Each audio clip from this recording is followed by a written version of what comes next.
Hey guys, welcome back to our channel How To Tutorials. Today I'm going to show you how to add smooth transitions to your Instagram Reels, all using Instagram app. No fancy editor required. First, open your Instagram app. Tap on the plus icon at the bottom and select Reel.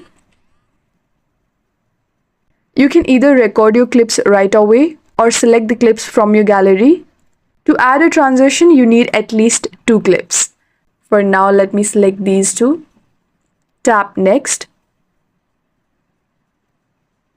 So Instagram itself suggests you with audios that automatically makes your clip sync to any track. But for this video, we will be skipping this one. On the bottom left corner, tap on Edit Video. Between each clip, you will see a small white box. Tap on that box. Now you will see different transition options like zoom, blur, flare, spin, crossfade. Pick the one you like. I'll go with this one and tap Done.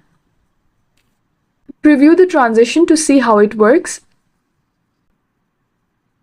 If it's smooth, tap on the arrow icon at the top right corner. Now just write your caption, choose a cover and hit share to post your reel with transitions. And that's it. You have just added transitions to your Instagram reel like a pro. If this video helped, don't forget to hit like, subscribe and drop a comment if you have any queries. Thanks for watching and I'll see you in the next one.